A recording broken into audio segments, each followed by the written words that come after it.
Ladies and gentlemen, welcome back to the Player Zone YouTube channel. And we are once again back for our second leg Champions League semi-final predictions. Absolutely cannot wait for these games here. Massive, obviously, the final game before the big one there at Wembley.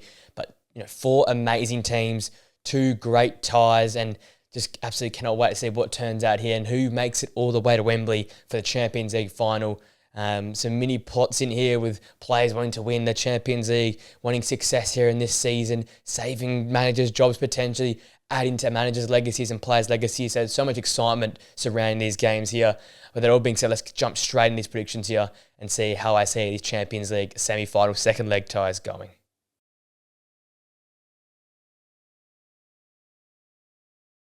Our first game kicks us off in a few hours' time. It is PSG hosting Borussia Dortmund, coming off that 1-0 win for Dortmund in the first leg there. We were due some goals over. Me and Nathan predicted some goals on the podcast, but we didn't quite get it. But gee, we had a lot of chances in that game there. And as I expected, a real back and forth type affair where both teams' forward and midfield areas are more, skilled than their defences, I think, in many regards. And that's their strong suit. So I wouldn't be surprised if we see goals again here. But the way that both teams are able to hold on and scrap and fight in that first leg there gives me a lot of excitement. I think both teams will really take it to each other. But I think that one goal lead and having the first game at home gave Dortmund a lot of confidence to build into this second leg here. Came off that first, obviously, Nicholas Füllkrug's goal out of nothing really gave Dortmund that opening goal and the goal they'll take into this leg here. And I look to him once again. Obviously, that front three, I think Füllkrug, Jadon Sancho with his incredible dribbling stats from that first game, which everyone were raving about. Alongside, the Julian Brown in behind that strike force and Karim Adeyemi with that real X factor, that pace, that difference maker he could be. So you got a really dynamic front three there with Brandt behind them, a really exciting group where PSG were tested at times. But I think for both sides, I'll both be disappointed they couldn't convert on chances. I think Sabitzer and Füllkrug had two massive chances.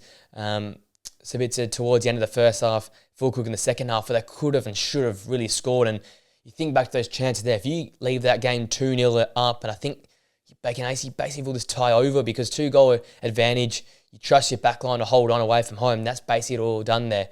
Equally, though, for PSG, in the second half there, massive opportunities. Mbappe hitting the upright. And I think it was second effort following that, also hitting the upright as well. Dembele had two efforts there. He put well and truly wide and over the crossbar. So opportunities, a lot for both sides here. And I think you look at this game here, whoever's the more clinical will likely go through. And for PSG, it's if their class can show, if they can find the right plays in the right moments.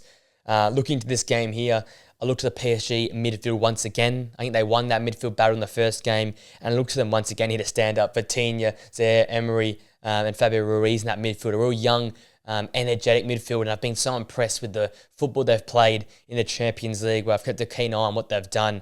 I love Zaire Emery. I've loved what his work's done this season. The youngsters just looks head and shoulders above his age here.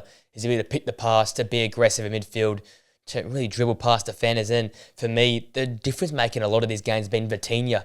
To get on the edge of the area, to score some important goals, really aggressive into his tackles and can turn possession over quite quickly and get his side going in the right direction. So that midfield three there is so important for me. You control the midfield, you control the pace, the momentum of the game here for PSG at home. I think you can get on top of this Borussia Dortmund side, which is a little bit less solid in midfield. You're going up against a midfield of Julian Brandt, Marcel Sabitzer, and also Emre Can. So the quality is on PSG's side, but the workman-like players for Dortmund, make it difficult. And that midfield battle is going to be very important here. And importantly for me, the back line, Theo Hernandez goes out with a serious injury. So who jumps into that back line? They were much more impressive for me last time out. I did put, that was the clip I put out there in the internet as well. Do I trust this back line? No. But in the first leg, I absolutely was, convinced that they've produced a better performance there. Can they back it up now, though, and not allow Dortmund any half chances? Limit Dortmund's ability to counter-attack, because we'd expect PSG to have 55, 60% possession. Dortmund look to counter-attack. Can this PSG defence be versatile enough and quick enough to close off any opportunities to limit Nicholas Füllkrug's chances? Because if Dortmund score a half chance or create a half chance where they score from, again, a 2-goal advantage, especially if they score first, is a lot to overcome here, especially in a Champions League semi-final tie. So look to this backline once again to be as solid as they were in the first leg and to limit Dortmund's chances. And then finally, you look to the X factor, and it's obviously Kylian Mbappe. Give him the ball as much as possible. I think almost force-feed him the ball in the first half. Again, you're only down 1-0, but if Kylian Mbappe scores a goal here, he lightens up. He gets involved in this game. You saw what happened in the second leg versus Barcelona. Doesn't take him much, but once he gets that one goal, he is so heavily involved in the game and can change the game. It's not going to be in though. I looked at Barcola, someone who's really stood up, the youngster in this Champions League run. Very impressive versus Barcelona. Impressive to the back end of the group stages in Ligue 1. Been very impressive as well. This guy's really got that ability to jink inside, skip past defenders, and cause chaos with his versatility and his direct running. So I think between the two of them, if one of them gets on top here, we could see PSG cause a lot of problems to this slower, less impressive back line than Barcelona had. So I think for PSG, start the game strong. Get the ball in the feet of Mbappe. Hopefully this back line can be as solid as we saw them last time out, and that can cause some problems here and likely get the result going their way. For Dortmund, they come off that 5-1 demolition job versus Augsburg on the weekend. Obviously the news of Marco Reus leaving the club as well, so they've got emotional ammunition as well as some form on their side here. It's if they can stand up and do it once again. They've been an inconsistent side throughout the season. That's why they're currently 5th in the Bundesliga. And now once again lean on Jadon Sancho. He's the X factor. He's the guy, right? Incredible first leg in terms of dribbles, pass, and possession controlled. And I think, as I said, I'd expect Dortmund to have some fewer possession this game here and play a lot in the counter-attack. But to do that, you need someone who can hold the ball up and can play in possession and to control the pace when they have the ball at their feet. That's what Jadon Sancho can do. Can create things out of nothing. Is so special in this competition, it feels like. And he's really got a vendetta here. I think to almost to prove it to Erik ten Hag and Manchester United that they got it wrong with him. I think he's doing that so far. Been pivotal since coming across to Borussia Dortmund in terms of their chance creation as well. So he obviously is the number one focal figure in this Dortmund side, the player in the front three there that can change a game. So I look to him to try and change this game in Dortmund's favour. Following this is Hummels and Schlotterbeck for me, the back two. These guys have been fabulous in the Champions League, but have been exposed at times in the Bundesliga and against a very pacey PSG front three. Can they do it once again? Can they ride their luck a bit and push and work hard to try and prevent PSG from getting many chances? Because it doesn't scream quality on the piece of paper, but they've done it in the Champions League now multiple times. They get Atleti, and in that first leg versus PSG did well enough and good enough to hold them to no goals. So can they do it once again? Again, a lot of this Borussia Dortmund side were rested versus Augsburg, so they should have the fresh legs. They should be able to work hard with and without the ball, most importantly as well. Without it, it's going to be the big thing. Can you press high at the pitch? Can you close down those midfield areas? Can you keep up with Mbappe, Barcola, Dembele? Can you prevent these guys from getting opportunities? That's the big question mark. And then for me, I think the game changer in this game here is Nicholas Füllkrug. As silly and maybe as idiotic as that may sound, this guy is a clinical finisher that feeds off scraps, and he's been fantastic for Dortmund this season. A great signing, a striker in the Bundesliga that's always scored a lot of goals for not much, supply. And I think in this game here, I can expect Borussia Dortmund to have little to almost no supply at times. But if you get a half chance, Nicholas Füllkrug, like you saw in that first leg there in the 30th minute, barely touched the ball and scored his first chance. And I think once again, if he gets a half chance, which he scores, again, I think that first goal will be pivotal. If he can score the first goal for Dortmund, tie over for me. Or if he can score an important goal for Dortmund just to keep them in the game, that's what he can do. That's what he can bring to this Dortmund side here. So for PSG, we have to shut him down. And for Borussia Dortmund, get this guy the ball in dangerous shooting areas because he normally finds the back of the net 90% of the time. So I think he could change this game. If he's involved, if he's a pivotal figure to the outcome, to the plot of this game here, the outcome will be in Dortmund's favour. If PSG can keep the ball away from him and keep him quiet, they'll go a long way to win this game of football. With that all being said, I think it's going to be a back and forth type of affair. I see PSG scoring first, Dortmund countering back, and PSG scoring once again. I think we'll go in to add extra at a time. And then on penalties, I see this game being decided. I've got Dortmund going through dramatically 5-4 on penalties. I think it's going to be such a close tie, such a close affair. I think PSG's home crowd will give them a bit of an advantage. But we've seen Dortmund this year just defy the odds. Whenever their back's against the wall, they always find a way to get through. And I think just with some of the more experienced players they've got on the bench, when it comes out of spot kicks, I back Dortmund to go through. So as such, got them win this game 5-4 on penalties after a 2-1 PSG regulation scoreline. That's how I see this semi-final going.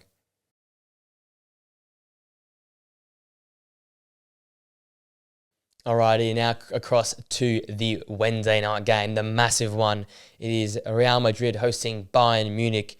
In many regards, people think the winner of this will go and win the final, and that's a lot of pressure on these two teams here, coming off a fantastic 2-2 first leg. We were blessed with some great games, but this one was no short of an absolute fantastic affair. Bayern probably at their best I've seen them all season, taking it to Real Madrid. Great starters to the game, great start of the second half. But Real Madrid keep countering back, and Vinicius Magic basically got them over the line there alongside Toni Kroos to get a 2-2 result at the Allianz. Now going to the Bernabeu, you'd think it's advantage Real Madrid. They're a very solid home side and the kings of the Champions League. But if we see Bayern Munich carry some of that form over from the two legs versus Arsenal, the first legs versus Real here, we could be seeing another classic here in the second leg. Touch on that first leg just quickly. As I said, Bayern probably deserved the win in that game there. Probably the better of the two sides in terms of the way they played their football. But like I always say, with Real, they find the way to get results. Don Carlo knows how to get results. And this Real Madrid side will come up with moments of brilliance. You've got Rodrigo away to Man City in the second leg. Then you look at Vinicius in the first leg here versus Bayern. You look at Brahim Diaz against RB Leipzig, and the times like this, they always have someone who stands up in important moments, and that's what Real Madrid have basically been found on here in this knockout stage, and that's why they're so hard to beat. Standout performances across the board from so many different players along the journey. I think this time around, there's a certain Englishman that will stand up for me here. In terms of Bayern, that first leg, really well put together performance, very good from the start, great pressing, and great style of football. Basically let down by one player, and that was Kim Min-jae. Eric Dyer was superb at the back. Kimmich, I think, played one of his better games. And in midfield, Lehmann and Goretzka, for me, really produced. I haven't seen them be at their best this season, these two in midfield especially, but they stood up in important moments and got the job done. And you look at Sane, you look at Gnabry, and you look at Harry Kane, these guys can bring that energy and bring that clinical edge in front of goals. So I think, Bayern aren't out of this tie at all. Despite only leaving it with a 2-2 result at home, they can go now to the Bernabeu and cause some havoc. I think they'll play a little bit less in possession now, being away from home. But we saw what they did at the Emirates versus Arsenal. Some elite one-touch football, some very pacey wingers, and when you got Harry Kane up top, any half chance will be put in the back of the net. So they go here with a bit of confidence equally. We're seeing some improved performances. Talking about Real, they come off into the second leg here, winning La Liga their last time out versus Cadiz, a 3-0 result. Jude Bellingham back in the score sheet, Joselu as well, and a very workman-like performance where they're able to rest a few players and bring a few superstars back as well, which is really important if they go on to the Champions League final. But once again, we can expect a very similar lineup, and I think it's pretty obvious for me in this tie here who's going to stand out. I think it's Jude Bellingham. We haven't seen the best of him across the last sort of two games. That second leg versus Man City was impressive in terms of the work rate and running, but we haven't seen that output, that defense splitting pass or that important goal. But I think he's due one here. Very quiet in that first leg versus Bayern. A solid performance versus Man City in the second leg. Quieter in the first leg.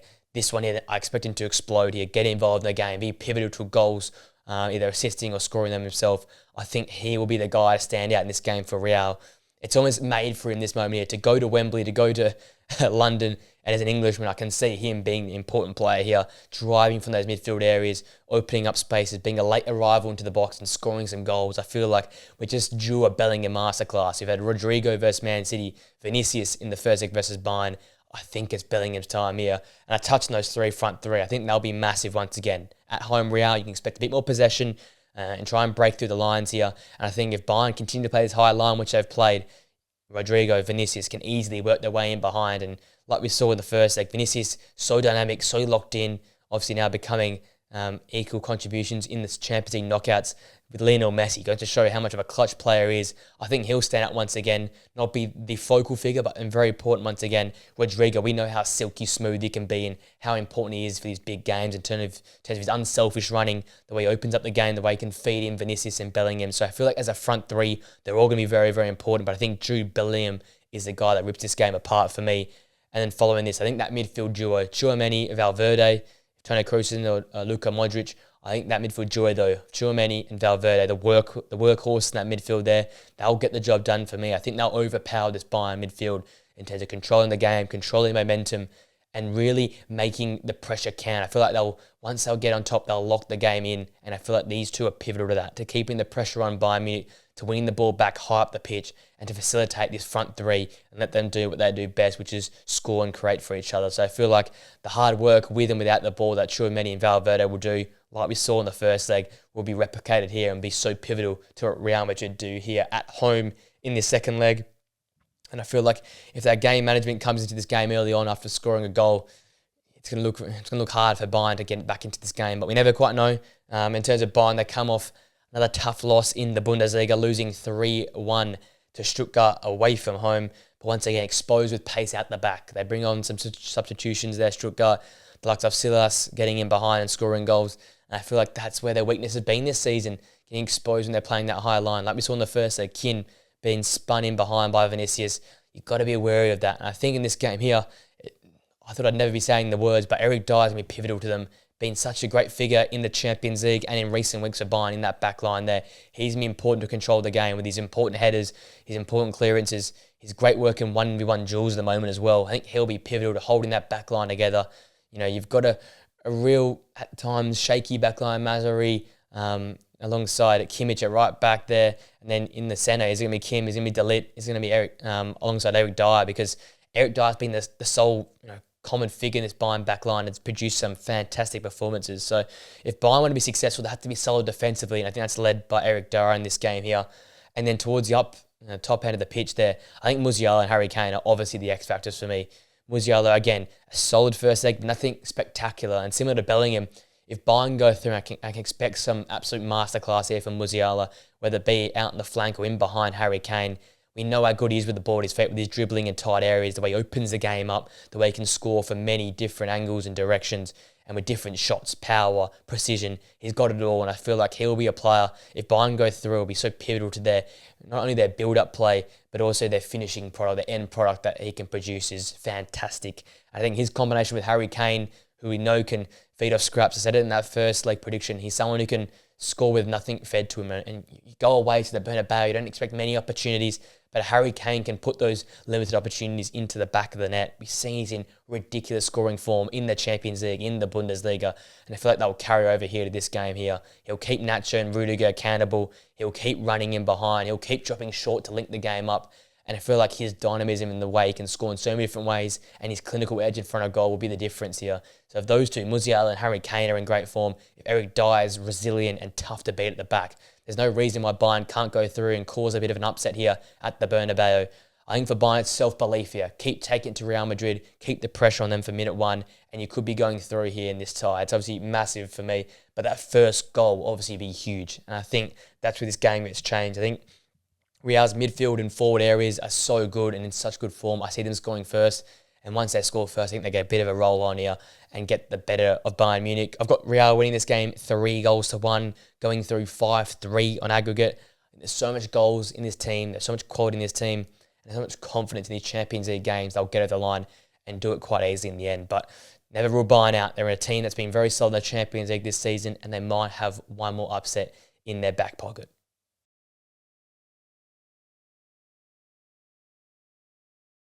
With that being said, ladies and gents, that brings my predictions for the second leg of the semi-final Champions League ties to an end. Let me know what you think in the comment section down below. Who goes through to the final there at Wembley? Who's the most impressive players that have impressed you so far in the Champions League? And who's going to stand out in these semi-final ties? Let me know all of that in the comment section down below.